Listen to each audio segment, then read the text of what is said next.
Hi, everybody. Welcome back to the E3 podcast. I'm Melissa Johnson. Today we have Andrea Stakes on, and I'm excited to talk to her. She works, you own a VA company, right? Right. So tell us a little bit about that. Tell us kind of a little bit about who you are and what you're up to and this whole VA thing. Yes. Well, Melissa, first and foremost, thank you for having me on.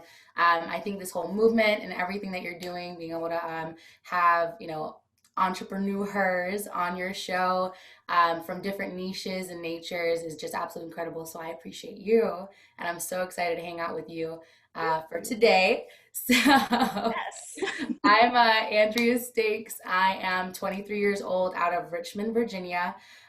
So I have a virtual staffing company. Essentially, I source talent from the Philippines and I connect them and kind of bridge the gap to investors, realtors, people in the real estate space who are looking to outsource tasks in their business, essentially delegating and elevating in their business. So I'm able to help them find that perfect fit. And it's just been such a beautiful business because it's truly a win-win on both sides. Being able to find jobs for me being half Filipino, finding jobs for my people back home who want a long, stable job, and being able to have investors and me on my half American side, connecting with them and helping them find that long-term, contractor, subcontractor on their team, new team member, and just being able to see both of them just thrive. We have reasonable cost outsourcing for investors opposed to paying double for someone maybe here in the States for dollar per hour tasks. And then my all of my agents are actually paid above the typical working wage in the Philippines. So it's just fulfilling on both sides, and I don't think there's a lot of businesses where you can have that win-win. So it's a little bit about how I run things, and it's been honestly a blast. So I Wow. appreciate it. Okay. Can we just pause for a minute? 23? Oh, yes. Wow. Yeah, it's Oh, been I suddenly feel like, what have I been doing with my life? I was not doing anything like this at 23. I can guarantee you that. So, wow, you are, girl, pat yourself on the back like right now, because that's amazing. I have twins that are 22 and they're like nowhere near doing anything like this. This is So the that's, thing. I didn't, when I was 22, I thought I was going to clean teeth the rest of my life and pop out like 6 babies in a year. That was my mindset, and that's okay. But I truly believe, and a lot of people say that, and I appreciate it, but I truly believe everyone's journey is their journey, and it will, and when life just says, okay, are you ready to go? Because it's time right now, it's the most perfect time. And when the universe said, Andrea, you're starting a company, and I was like, huh? Like, I just cleaned teeth. I was like, this doesn't make sense. But when it happens all in the right timing, and I mean, you run with it. So like at the end of the day, yeah, I'm 23 and I'm very blessed to be able to be in this position. But I also think about it like, dang, like normal 23-year-olds, like, shouldn't I be relaxing? Shouldn't I not be stressing about people like, trying to like take information from my company, trademarks, LLCs, and it's a lot. But I think everyone is built for their purpose and their journey, and like trust me, it's great and it's awesome and it feels great because I'm like, yeah, it feels good to wake up one day and say, I'm doing something and I think I'm doing it right so far. But then I also feel like, but I also know there's times when you have to understand that there's challenges and things that come with it, and everyone's battle is a battle. So I appreciate you, but that's we're great. we're all out here. Yeah, but I mean, that's a level of maturity. I'm always just so impressed and blown away by younger people. And I feel like an old lady saying this, even though I'm not super old, but I can look back, like enough time's gone by and it's like, man, that level of maturity is just, you don't see that very often. You are a rare gem because there's so many people out there that are just like, they're just trying to still figure out who they are at 23, and here you are like living into your purpose and helping people create these win-win situations. And I just, wow, I am very impressed. Ah, you're making me blush. But Melissa, I'm telling you, No, seriously, I am. my mindset was not this way a year ago, or really at this point, like a year and a half ago, it was not this way. at So all. let's talk about that for just a second before we get into that. Because I am a firm believer in mindset and I love talking about it. And that's one of the pillars that I coach on. That's where we start always with mindset, because you know as well as I do, being an entrepreneur, you've got to have a good mindset. Your mind's got to be in the right place. You got to be able to handle the challenges and the wins and the losses and the things that come up in day to day. And tell us a little bit about the mindset shift. Oh my goodness. It hits you like a brick in your face and you're like, wow, that hurt. But you know, when you get hit in the face, it's your choice to, you know, decide to get up and continue the fight, or just say, okay, that hurt. I'm never doing it again. I'm going back. And when you come into that place when it's like a snap of your fingers or a punch in your face, you have to make that decision, because, you know, you will end up getting thrown back into the same routine, the same loop. And maybe that's going to be where you're comfortable. But if you're like, hold on, I can have financial freedom. Hold on, I can create generational wealth. I couldn't even spell generational wealth like a year and a half ago. So for me, it was like, whoa, like everything's great. And when you see the possibilities, and then you also tap into maybe a purpose, something new, that's more than just like, you know, okay, I can have money, and then I don't have to clock in for anybody and be my own boss. But then you say, wow, I can actually bring value to people. I can help service others. That was something that like really grabbed me. And it was like, you know, regardless if, you know, when I first started my journey of wanting to be a wholesaler, and then, you know, buying my first VA, I didn't have to decide one day I want to wake up and start a VA company, because my mindset was, you know, I want to help people. I was helping people when I was cleaning teeth. I mean, I made people in an uncomfortable situation. They were stressed. They maybe didn't have the best financial situation, but I was able to help them look beautiful and feel good about something that's very intimate to them.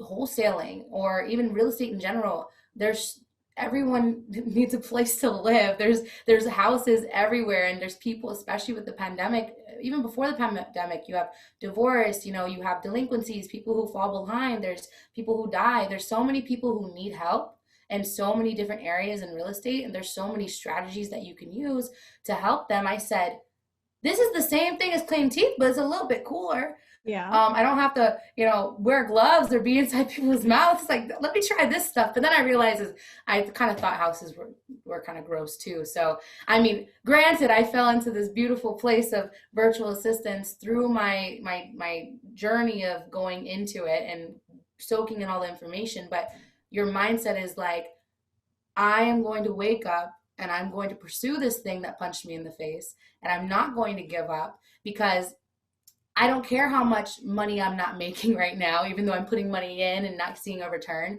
I don't care that, you know, people are telling me, oh, you know, you're dropping out of dental school, you're crazy, you know, and all this stuff. It was when you sit and you're so laser focused on a goal because you truly believe in it, and you don't need proof, or Mhm. you don't need, you know, some kind of person telling you, oh yeah, you know, you're gonna be successful, just keep going. And you just say, I will keep going until I am. That is the mindset switch. And that just what propelled me through all of the messy stuff in the beginning. So I love that. It's like you gave yourself permission. You didn't sit there and wait for somebody else to tell you you can do it. You just kind of took the bull by the horns there and said, I can do this and I'm going to do this, right? oh yep, that's right. It's exactly right. So tough. I love it. That's awesome. So let's talk about your VAs. Yeah. What what kind of things are the VAs doing that you hire, that you have on your team? Yeah, so essentially when I first started in wholesaling, I got my first VA to cold call for me, right? So I spent my 401k on my VA. Granted, I'm 23, so my 401k was like $700. So I spent a little more. I spent my 401k, my entire 401k, which sounds really cool, but it was $700 and a little more to buy my first VA. And I said, I need to delegate cold calling. So that was the biggest thing, because I was like, even though I left the dental office, I'm still an Uber driver and I'm still working at Best Buy. I just have, instead of 3 jobs, now I have 2, and trying to be a full-time investor as well. So I was like, I need to delegate. I can't do this. I can't cold call while I'm Uber driving. I mean, I can drive for dollars, but I can't be on the phones, right? So Mhm. I knew that when, marketing or trying to get into wholesaling, you need to talk to people, right? So I first delegated cold calling, and in that, I worked with her and trained her. First thing we train on is mindset. That as a virtual assistant in the Philippines, where your typical job is being a customer service agent. I mean, you call Comcast, you're going to pick up the phone, you get a Filipino on the line, and they're going to be very, very sweet, but they're going to be very Filipino too. And so you have to break that mindset of, hey, you do not have to be submissive to this person you're calling, this homeowner. It's not the customer's always right mentality, and it's not sales either. You're not drilling into them trying to sell them something. You're buying their property, and you know how the conversation is supposed to go. So Mhm. train them essentially on mindset. And of course, we have a cold calling script, getting them to understand the 4 pillars, understanding how to reach out to these sellers. Of course, building your rapport, being able to pull the information of why do they actually want to sell. We're not just reading a script like, tell me why you want to sell. We have to understand we need to know why their motivation is that, because we need to understand like the pain points and how we can help. And Mhm. then the timeline, the condition, the price, essentially getting the pillars in and sending that over to whoever's in acquisitions. At the time it was me, but then I was like, yeah, I'm not going to call that because I don't want to cold call. And that was my moment when I realized maybe wholesaling's not for me, and maybe I should just stick to this prospecting process, because leads were coming in and people were feeling great. And so essentially I trained the virtual assistants how to do outbound prospecting primarily. Now in my business, I've been able to branch out, and if someone needs someone for SMS or texting or admin work, I mean, there's so many things a virtual assistant can do, as long as they're not helping you wash your dishes or something physical. They have a computer in front of them, I mean, that's anything between the simplest of tasks, social media, all the way down to I've seen people in logistics or bookkeeping. My CPA is in the Philippines. So um, my niche for real estate wholesalers, investors, is really, really digging down into that prospecting, outbound calling, getting them in the mindset of being that first touch of your company. And so that's essentially where everyone lives.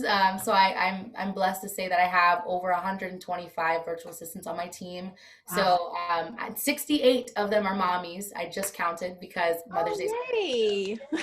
And it's beautiful because it's like they're sending me all their Mother's Day photos, and they're all like with their babies, but then they have their headsets on. Some of them put the headsets on the babies, and I'm like, this is what it's all about. So it's a journey. But I got a lot of really badass cold calling mommies on the phone in the Philippines who will call John Smith at Main Street and find out why he wants to sell his property, and they'll do it while they're breastfeeding too. So Nice. it's awesome. It's so Oh, awesome. wow. I love that. I love that you're hiring so many moms. That's so, man. I'm still just sitting here like, you're like the coolest person. You are. Wow. So, yeah, and I feel like I might need to talk to you for my own stuff, because that's a big pain point with a lot of investors, because like you're right on with that. Like I've been doing this for 18 years, and I can definitely say that lead manager type person, that whoever's prospecting or like being that first touch person, that's critical. Like that's top of the funnel there. If Yeah, you have a really great person sitting in that seat that knows how to build rapport, and really like that's how I've always viewed it too, is like it's not really, it's kind of sales, but it's more about relationship building. And the more people trust that person on the phone, and that they understand, like sometimes the motivation isn't always what they say, it's what they're not saying too, and being able to understand the nuances there. um, I think you're doing a great job training them and understanding that and being able to build rapport, because too many people, like myself included, I'm guilty. Like I have a call center that picks up the phone for me. Do they spend time building rapport? Doubtful. Like they're polite, right. but they're just getting the information. But I at least have always cared more about, I don't care about so much the information about the property, because let's be honest, like you can get that information anywhere, Exactly. but spending the time to listen to the sellers and to build that rapport to set that acquisitions person up for success when they go on that appointment is critical. Like you've got to have the right person in place to do that.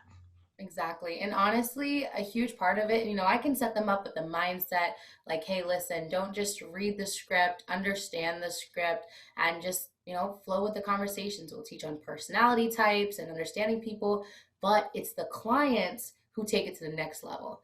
Right. Listen, if you're in San Antonio, Texas versus, St. Louis, Missouri, you have two completely different markets for one, and you have completely different people Yep. as well. I mean, I even have clients who are in three markets and they choose like Florida, Cali, and New York. And I'm like, you're crazy. And then also it's like, First of all, you're crazy. first of all, and I love it and I'm rocking with it, but I have to be, I have this honest conversation because I will always, always, always be very straightforward with like how to be successful with your VA because they're not magical.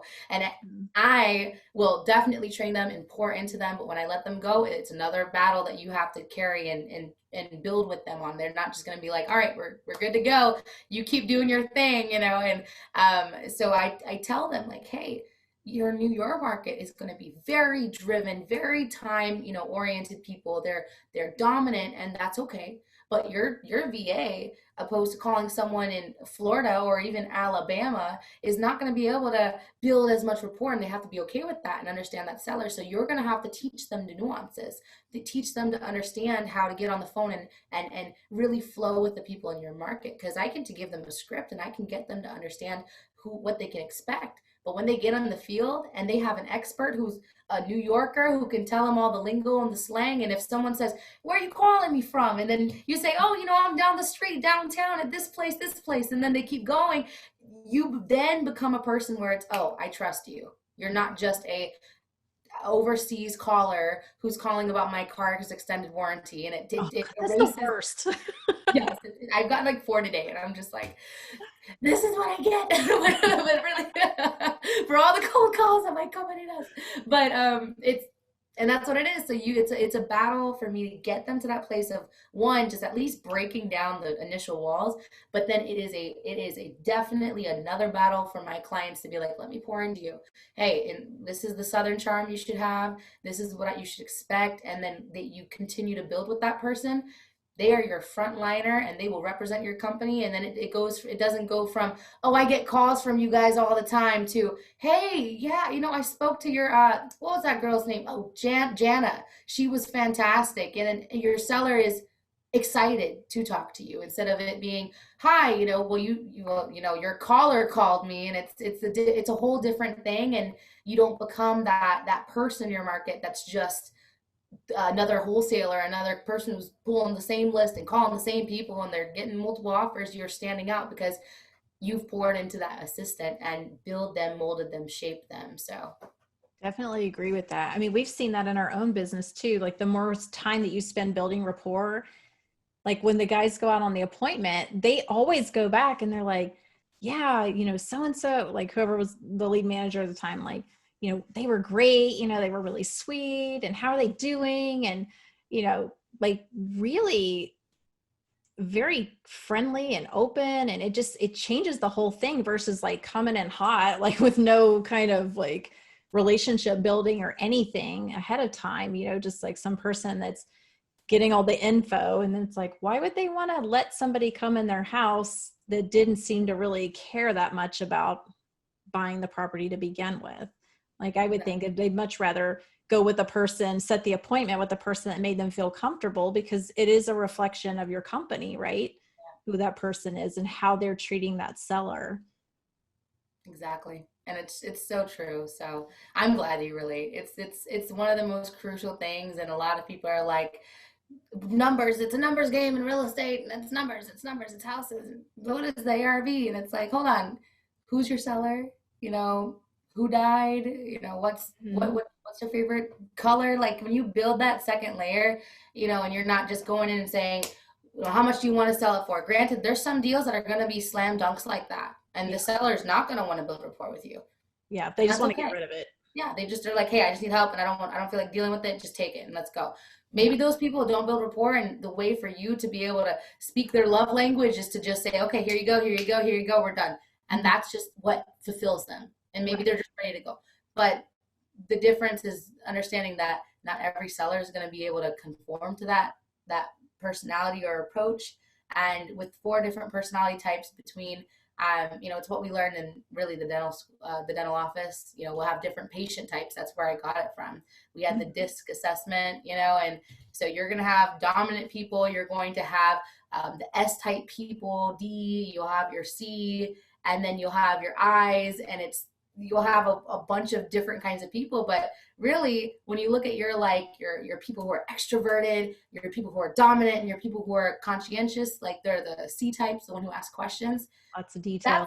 Yeah, those people are like 15% each. And then the majority of people are S type personalities who are just like normal people who want to feel safe. S is for safe. You want to make sure that they can hear you and you're not jumping in and saying, okay, I just want to see if you consider an offer on your property. Can you tell me about the roof and windows? And you're like, why are you asking about my roof? Like, I live here, and you're calling my phone. I don't know who you are. And then you don't make them feel safe. So they go into their shell. So it's always this whole concept. And that's the biggest part of training. I'll tell you what, I'll teach them about everything from the foundation to the roof, and teach them, what is a realtor and all the real estate 101.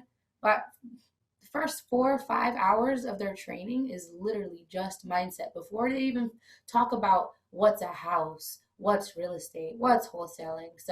So important for sure. Yeah, I love that you do that. And I feel like that could be something that's missing for a lot of people, is just, understanding those different personality types and how to deal with them. Because like you said, sometimes, yeah, you do talk to a seller. It's like, just, I want the facts and that's it. Give me the number, and then you've got other people, they'll tell you like their life story, right? You suddenly know about like their dog that was in the hospital, and like they've got medical problems, and then like their cousin ran off with somebody and they're in prison now. Like, it's like all these scenarios, and you're just like, But one thing I had, lead manager doing too, was like taking notes on that stuff. That way, when the acquisition person goes out there, it's like, hey, how's your dog doing? Like, I heard that, they had to go to the hospital or what, but those little things like that make a huge difference in making people feel comfortable and building that trust and rapport, and hopefully landing the deal in the end. Exactly. Because it isn't always about numbers. There have been many cases for us too, where I know that people have taken our offer, even though it was lower than other ones. And it's so simple. They're like, we just liked you better. That's it.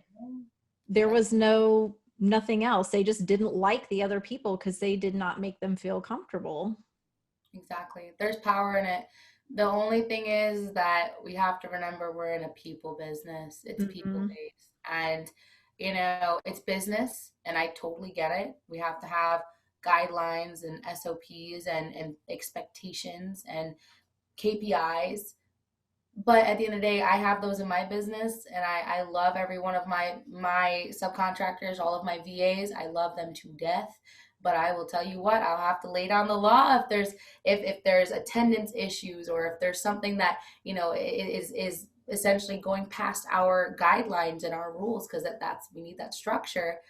But I also remember, at the end of the day, structure is one thing, but the culture that you bring into your business, the way that you make them feel, to make them empowered, and just the environment that you place them in, because it's a human-based business, that is the most important core thing. And it's more important than my 30-page HR employee handbook, and it's bigger than all of my payroll documents and all the processes I've built over the past year. That honestly was the hardest thing ever, to be able to continue to build and shape this as we begin to scale. But the one thing that's always consistent is making sure your culture is there, because this is not, with virtual assistants and or homeowners, or just people in general, they have emotions, feelings, and it's always changing.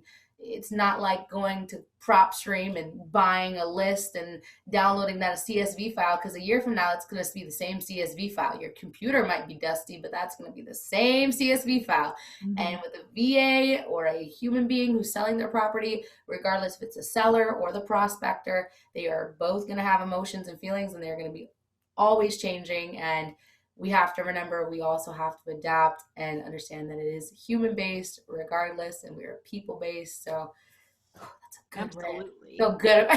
Yeah. Yeah. For the people.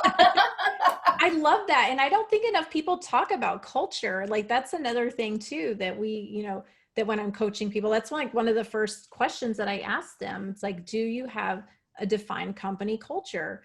And I feel like people don't really want to spend that much time on that because it's like, feelings and stuff. And, most people are like, yeah, I don't talk about my feelings. I don't want to be vulnerable, because then I'm weak or whatever, instead of understanding that's actually a show of strength when you can be vulnerable like that. And so like culture is everything. And you're so right on. Like everything starts with that. You can teach people like how to do the job, right?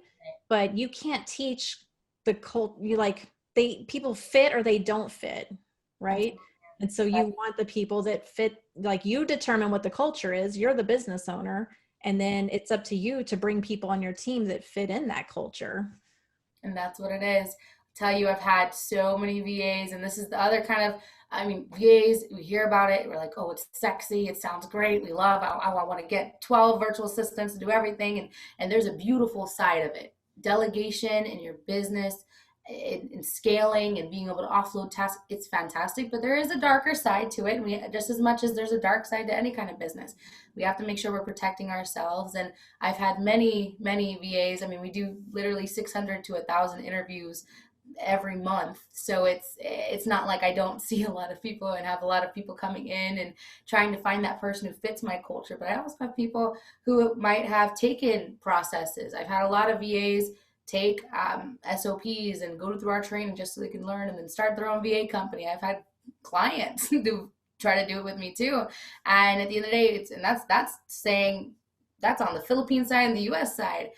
One thing they will never be able to replicate or recreate, even if I'm sure someone out there has my entire business process and everything set up and trying to do their thing, and I've seen it, and at the end of the day they will never ever take the culture. And the culture is that genuine, that genuine why that you've tapped into. My ultimate mission is to be able to provide as many jobs to my Matlang people in the Philippines as possible. Matlang is your community. Those are your people who are, yes, they are my subcontractors, but these are people who I get to see thrive and build and tell me, Andrea, I've been working with you for over a year. I'm buying my first house. I've never been able to afford this before. I've seen clients say, Andrea, I was only getting one deal a month and now I'm getting 5 a month from my VA. And now guess what? I quit my job. That fulfillment, that is all based around your ultimate culture. You can't replicate that. You can try to take it. You can try you can try your best. And maybe you'll build your own culture in your own company. But tapping in and knowing that is the heart, soul, mind, body, spirit of your business. Yep. And SOPs are beautiful and they're great and they help, but that is the most important thing. So right. For sure. And that's the thing that can't be duplicated because we're all different. Like we may have similar cultures, but in the end, they're not going to be exactly the same. And that's okay. It's just who fits where really is what it boils down to. So with your VAs, are you strictly focused on the real estate industry, or do you provide services for other industries too? Definitely. So I have a headhunting service. Essentially, I've worked with people from logistics to, mortgage companies, of course, real estate, whether it's on the investment or the retail side. I've worked with credit repair companies, really transaction coordination. I mean, that's still real estate, but I can headhunt and I can source talent for any industry as long as you are able to come to me with a specific, goal and idea. Mm-hmm. If you're just like, hey, Andrea, I want to get a VA for my hair company. I don't really know what I need help with. I just need help. I'm all over the place. I'm going to say, okay, well, first thing you got to do is make sure you know what you need, because I can give you the VA, but they're going to be just as lost as you are. And you're going to be spending money on something that you have no direction for. So I usually will make sure my clients, if it's in a different niche, regardless if it's something that I've done myself, I make sure that they have a certain process in place. They know what they want to delegate. They know that this is a 5-hour task and you can't force someone to do a 5-hour task in 1 hour. We get to be really realistic and talk about their needs. And then, of course, I find talent that just fits, regardless if they've had experience or at least have the personality that fits that particular role. But I've done it and it's a lot of fun. I think that with real estate just being my baby, and we have over 100 agents just living in the real estate bubble. It's always my go-to and it will always run.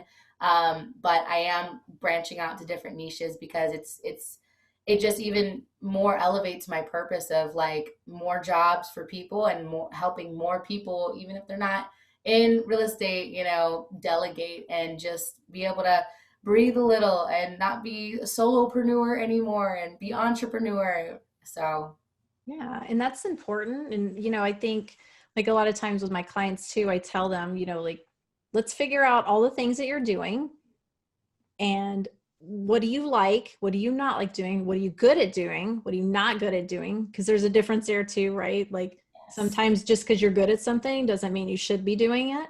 Yeah. So that's always a thing. So, and then that, I think that helps people figure out like what they do need for, and then they can hire somebody that fits that. But the great thing about that I've always said is when you do that activity, when you go through all the things you're doing every day and ask yourself, does that give me energy? Does it not? Am I good at it? Am I not? Like, then the stuff that you choose to hang on to, you do. And then the other things you're able to figure out, okay, well, these are the things I need to delegate. And now I have a whole like job description basically, right? Because you've already dumped everything out. Like, I Exactly. don't like keeping the books and I don't like processing payroll, and start to group those things like, okay, I need a VA maybe for bookkeeping, and maybe I need somebody for like my HR stuff, or Right. however Exactly. that looks. And then you get to give your maybe dollar per hour tasks away and Mhm. you get to focus on your $1 million ideas, plans, money making activities and focus on your zone of genius and Right. being in your zone of genius and having the VAs who their zone of genius might be being able to follow through a process, and maybe they love bookkeeping and they love numbers and it makes them excited and they wake up every day thinking about numbers. And you hate numbers, I'm really speaking for myself, and you hire a CPA who does all these numbers and things for you, and they help you. It's fantastic because I get to focus on doing things like this and hang out with you and talking about my message. And so it's just so important, and I feel like we get blocked and we're like, everything's crazy, everything's on fire. And then you realize, oh, wait, the fire's just in this little bubble around me. Let Yes, me I've step back. created this fire. I'm in my fire pit right now. It's just where I'm living. And then you realize, oh, wait, it's not that bad because I can literally step out of my fire pit and just take 2 steps out and say, let me calm down and just put some water on it and organize my stuff. And you're okay. So I feel like as a business owner, we'll get in our own heads sometimes. That's why I think it's so important to be able to have resources like this. And you as a coach, I know there's going to be people, your students who come in and your clients that are like, everything's all over the place. You're like, not really. You're just stuck in the fire. Let me help you. You're Here's some just oxygen. a little unfocused right now. It's fine. And the thing that I see the most too, and you probably do too, and probably have experienced it as well, because I know I have, is just that feeling of like sometimes you get so caught up in the business, working in the business. And that's, as entrepreneurs, that's really not where we're supposed to be. We should be working on our business Yes. every day. And so those tasky in the weeds, working in your business kind of things, we all do them when we start. We don't know any better. And I still don't think it's a bad thing when you start, because I feel like you need to know all the parts of your business. That way Yes. you can know what needs to be delegated, or you can learn what you're good at, because you might do something for a little bit and it's like, oh, I'm not good at that. Like, I know I'm not good at acquisitions. I can do it. Do I enjoy it? Not really. Am I that good at it? Not really. I'm okay. But it's just a part, like, I know that. And I know that needs to be handed off to somebody else, because I'll spend too much time being in the weeds doing all that stuff, analyzing deals and going on appointments, when I know I shouldn't be doing that Right. unless I want to do it. I should be working on higher level tasks. So having a VA and somebody in place that can do those things for you so that you can really focus on your zone of genius, like you said. I love that. Exactly. It's so important. And I feel like, but you get to say that you've done it, right? And you Yes. know the process, you know how it's supposed to go. And, I tell you what, I was in the weeds working I was an employee to my own business, which is not the most fun thing. Cause when you get to say, oh, I'm a 22-year-old CEO, you're like, oh, it feels great to say that. But I'm like, no, I actually work here. I do everything. So I have been able to finally say I'm Andrea Stakes and I'm the CEO of Integria Virtual Staffing. And I actually don't do anything anymore. I have delegated most of my things. It's 5:58 p.m. Eastern time right now. It's 5:58 a.m. in the Philippines. I have a training class running. I have people in interviews right now. I have my quality assurance people on the phones. VAs are still cold calling for my clients. My all of my team is in action right now, so I can hang out with you. And now I'm a CEO. I'm Yes. not an employee anymore. So it You feels are a so boss great. lady right now. Look at you. It feels nice. And honestly, I wouldn't want to be anywhere else but right here, hang out with you, and I get to do it because I am not a employee in my own business. But I couldn't have done it without have putting on all those hats and Mhm. saying, okay, yeah, this hat, it kind of sucks. It's important you wear it. And you're gonna look great. Now you stay over there. I'm gonna put on another hat. And I'm like, okay, now it's time for me to sit down and listen to thousands of virtual assistant calls to make sure they're doing what they gotta do. And then I got to say, hello, QA hat, here you go. Please enjoy it. And I'm never touching it again.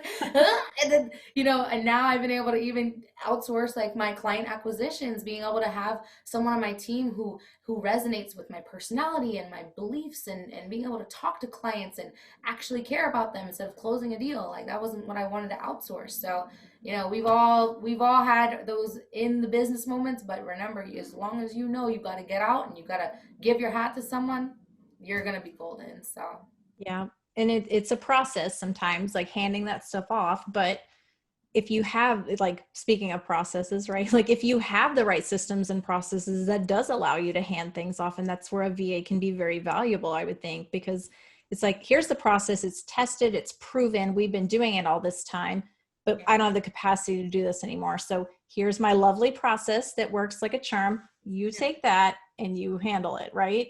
And it's yeah. all documented and like ready to go, right? And you literally just went out and just laid down exactly what you need to do when you have virtual assistants. You just create your baby and have it, and you can hand it off like an SOP. When you build it, you should be able to have that thing written down and give it to a 7-year-old and say the 7-year-old can read it and be like, okay, I can do this.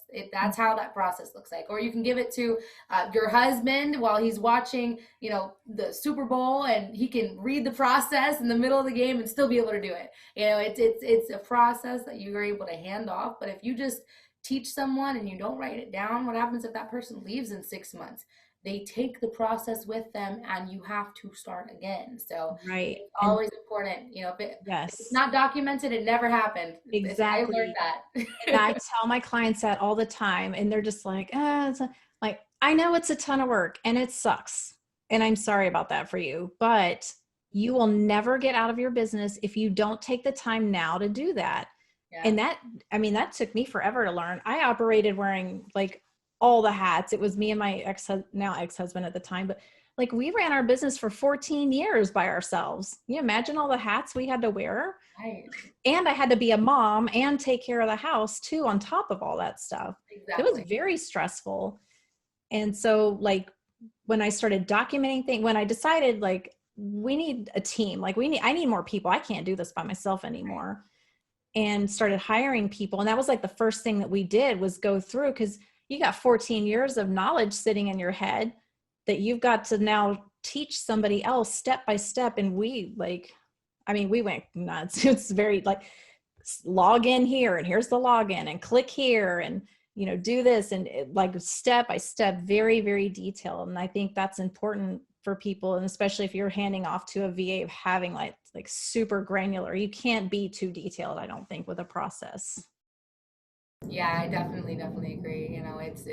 It's just important, and it's important to have those things in place. And I love that you said, I have 14 years of knowledge in my head, and sometimes we're just like, we'll talk to somebody new and we'll be like, okay, yeah, so you're gonna go ahead and just do this, this, and this. You should know how to do it. And then you're like, oh, hold on, they don't know how to do it because it's in my brain and I know how, but sometimes we don't actually go in and just tell them like, hey, and show them. And it's probably one of the most fulfilling things that I know when you got to build all your processes and put it on paper. You're like, wow, like this is all in my head right now. Like I feel pretty good, and so I love that. I I'm really do. carrying this stuff around forever. Get it out. It's kind of heavy.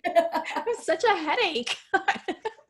Yeah, but I mean, 14 years, I mean, you're absolutely incredible. And I know that, with your clients, they are they're in an amazing position to be able to say, hey, in your 14 years of experience, what can I not have to, spend 14 years going through to be able to have that answer to a problem now? And I think it's a beautiful thing, and you just doing these podcasts is just so good because there's a lot of information that's just never had an opportunity to get out, and a lot of I mean, we've gone through probably 7 growing pains that I've gone through in this podcast without really saying this is what went wrong, this is this, but I've dropped a couple things that I've been through, and you have as well, and this is where all of the gold is. And it's beautiful that you do this, Melissa, and I just think you're incredible.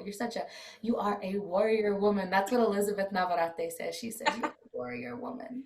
Thank you. I love her. She's so great. I'm interviewing her on Friday, so I'm pretty. It's gonna be so much fun. She is just She's like great. this big bright light. Such a supportive person, right? And that is who we need in our circles. We have so many people who are like, it's, collaboration over competition doesn't exist. It's just competition. Have you seen the real estate market? And it's like, no, hold on. Like, listen, there are 7 billion people in the world, and you can't serve them all, right? I can't serve every investor who wants a virtual assistant. I can't serve every person who needs a virtual assistant. Granted, I'd love to grow and help as many people as I can, but realistically, I can't. You can't be the wholesaler who wholesales every house, right? Exactly. So focus on connections and having incredible women and men and entrepreneurs in your circle who inspire you, who help you, and who just want to lift you up, because we go through so many battles and we have to fight through so many obstacles and things that are against us, regardless of what we look like or who we are or where we are in this world. Like, why not have friends who care about you, that you can support? Wouldn't it be nice? It's pretty easy to say, right?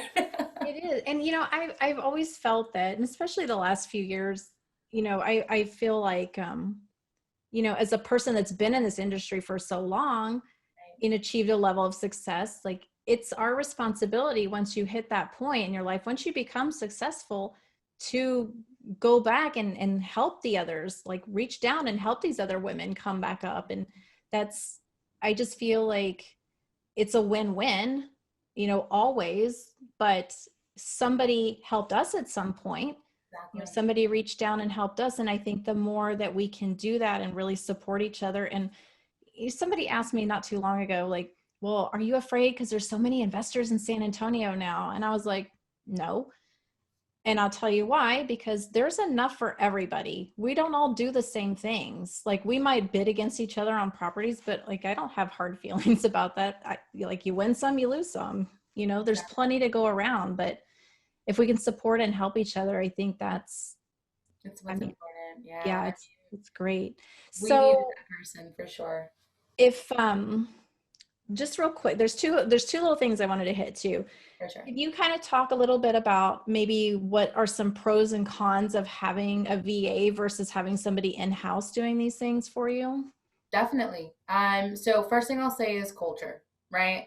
And I'm half Filipino, half American, and I know some Filipinos who know more American culture stuff than I did, and they're like, hey, did you catch that episode of Grey's Anatomy? And can you believe that Dr. McDreamy? And I'm like, wait, what? Like, you watch Grey's Anatomy? And I'm like, I don't even watch TV, so they know more about American culture in some ways. But there is always going to be a culture barrier, which we can at least soften and get them to understand a specific niche, like I was going into before about New York and different markets, things of that nature. But hiring someone in-house will definitely cut the learning curve. And you might, their boots on the ground physically. There's some things a VA can't do. VA can't walk a property for you. Google Maps doesn't do that. Sometimes it lies. And maybe you get that person who gets to fit in. They're a local in your town. You get to literally shave off maybe a year or two of like high level training with a virtual assistant to get them to know every alley oop and slogan and lingo of this town, and you just hire someone who's a little bit more and $1 per hour because we're in the States and they have to live. It's not going to be like you're getting a low, $4, $5, $6, $7 virtual assistant, and maybe you are doubling it and getting someone in house, but you are getting the value of what you're paying for, right? I guess other than that, it's really going to be just what fits, who fits in what role. Maybe you have your VAs just helping with admin or voice tasks as far as cold calling, or they're helping with SMS, but then that your acquisitions people, your junior acquisitions guys are all in-house. Like that is your thing, and you say, I need them to be in-house. Some people believe VAs are, great and they want VAs to do acquisitions, but at the end of the day, it's all contingent on how much you are ready to pour into a VA to be able to be like someone who's onshore opposed to offshore. But there's always pros and cons. And it really ultimately falls into when you're like, do I hire a VA or do I go and hire my cousin? At the end of the day, you have to say, what is this role after you brain dump everything and say, does this role fit? And does it make more sense for me to have it outsourced in the Philippines or any other country, or should I probably keep this one and give it to cousin Joe? It's just, you have to have that honest conversation with yourself, and you'll find it. So Awesome. So yeah. last question I want to ask is, if people if they're interested in talking to you about having a VA, what's the process? How can they get a hold of you? And do they need to do anything to prepare ahead of time? Yeah, I mean, well, I have a team that does, our consultation calls. Essentially, I have a form, it's homework. So you fill it out. I get to know exactly what's going on, like where are you moving in your business so that I get a good idea.